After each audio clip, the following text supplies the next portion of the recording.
میخوایم این عبارت رو تعیین علامت بکنیم. بچه اول من میخوام شما مفهوم تعیین علامت رو بفهمید. میام چیکار میکنم؟ میام نقطه یابی میکنم، اینو پایه نهم خوندیم، نقطه یابی میکنم و رسمش میکنم. میگم اگر به x هم 1 بدم y هم میشه 3، اگر به x هم 0 بدم y هم میشه چند؟ 0 بدم 0 بدم میشه 2.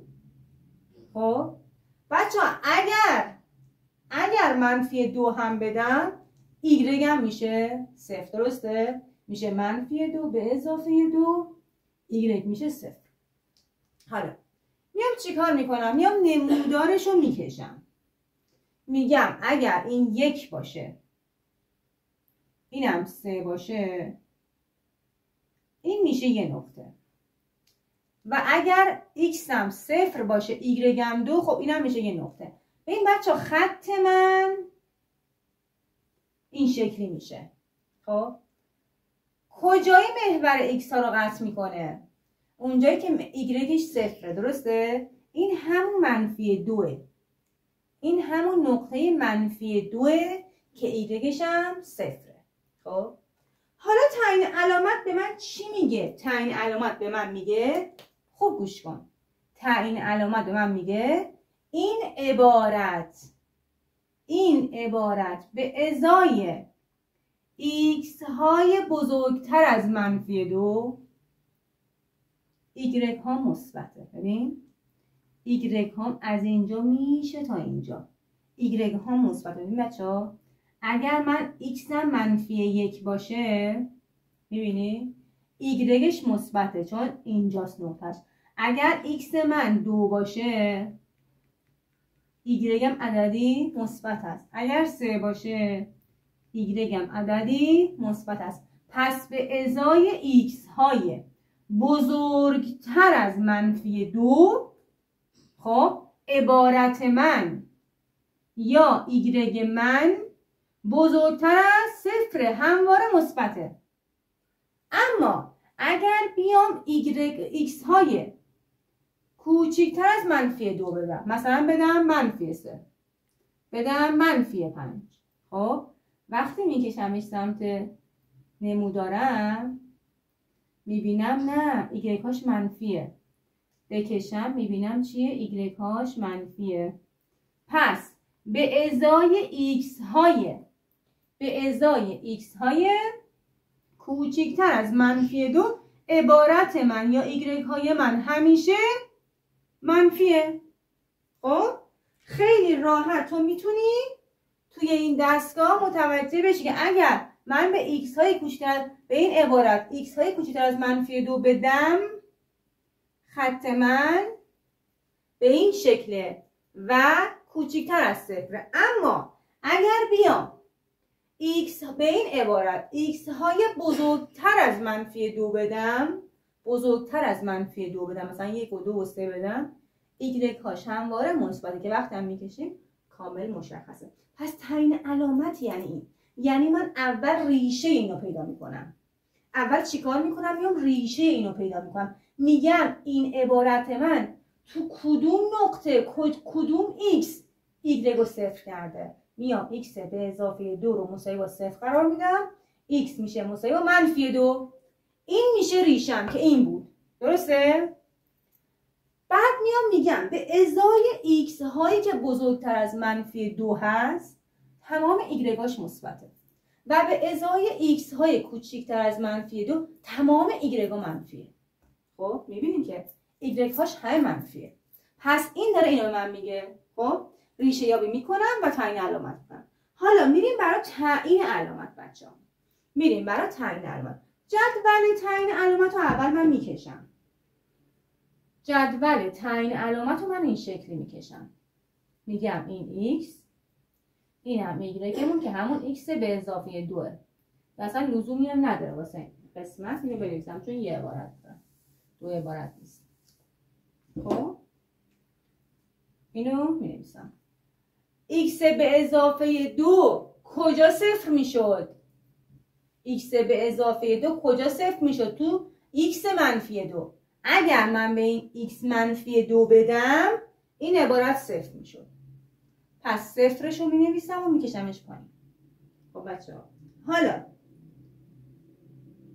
طبق این نمودار من کامل فهمیدم که اگر x های بزرگتر از منفی 2 بدم میشه مثبت و اگر x های کوچکتر از منفی 2 بدم میشه منفی. چی میشه منفی؟ ایگرگام. این ایگرگ دیگه. ایگرگام میشه منفی.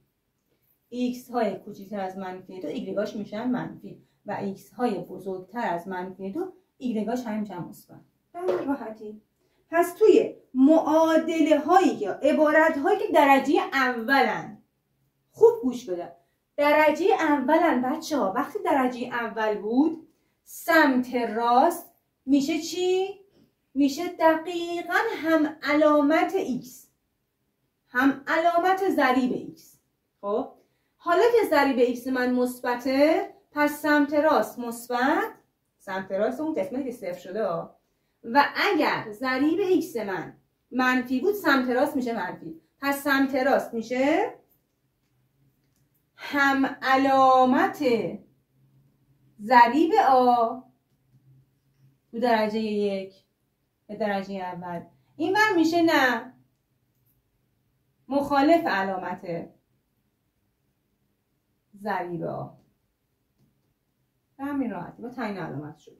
یعنی بدون رسم شکل هم میتونستیم بفهمیم. و این برای درجه 1 بود. حالا اگر درجه 2 دادم باید چی کار کنم؟ میایم درجه 2 رو تعیین علامت میکنیم. برای تعیین علامت سهمی یا درجه 2 چیکار میکنم بچه ها؟ گفتم که اول میام پیدا میکنم ریشه هامو. پس اول ریشه هام پیدا میکنم که بفهمم این سهمی خب محور x ها تو چه نقطه‌ای قطع کرده و طبق اون ریشه ها تعیین علامت میکنم. پس برای اینکه ریشه ها رو به دست بیارم از چه راهی استفاده میکردم؟ تجزیه کردن بود، مربع کامل کردن بود و دلتا بود. بهتره واسه این من چیکار کنم؟ از اتحاد استفاده کنم. یه دونه مربع دارم بچه‌ها. پس این احتمالاً جمله مشترکه. چرا؟ چون این مربع کامل اگر 2 تا مربع کامل داشتیم 2 جمله مربع کامل استفاده می‌کنیم. خب اما چون یه مربع کامل دارم پس احتمال خیلی زیاد جمله مشترکه. میام ببینم جمله مشترک هست یا نه. اگر بود که فبها، اگر نبود شما دلتا حلش می‌کنیم. خب میام میگم که اگر جمله مشترک باشه این باید ضرب a و b باشه. 2 ضرب در 1 بعد باید جمعش هم بشه 1. 2 به اضافه 1. درسته بچه ها؟ 2 ضرب در 1 2 به اضافه 1. ضربش شده منفی 2. پس یکی از اینا منفی بوده. خب جمعش هم شده 1. پس 2 1 از هم کم شده. درسته؟ 2 1 از هم کم شده. اما دقت کن علامت عدد بزرگه رو گرفته که مثبته. پس 2 مثبت بوده 1 منفی بوده که از هم کم شده 1. پس من اگر به این منفی بدم درست میشه. بله میشه 2 در منفی 1 میشه منفی 2. پس این جمله مشترکه. حالا اتحادم باز میکنم. می نویسم y مساوی است با x به اضافه 2 در x منهای 1. این شد چی؟ این شد دقیقاً اتحاد جمله مشترک. حالا میام اینو مساوی با 0 قرار میدم. مساوی با 0 قرار میدم. یا بچه‌ها این عبارت 0 بوده یا این عبارت. پس x به اضافه 2 مساوی با 0 میشه. x مساوی با منفی 2 میشه. x منهای 1 مساوی با 0 میشه. x مساوی با 1 میشه. اینا میشه ریشه ها. یعنی چی؟ یعنی سهمی تو این نقطه ها محور x ها رو قطع کرده. خب میام برای تعیین علامت. جدولش رو میکشم.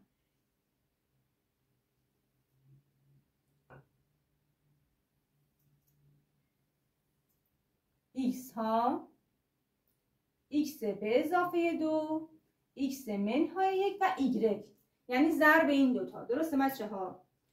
میام میگم که x به اضافه 2 تو چی صفر میشد؟ با x منهای 2. بچه‌ها اول ریشه ها به ترتیب می‌نویسم. -2 کوچکتر یا 1 -2. پس -2 رو می‌نویسم.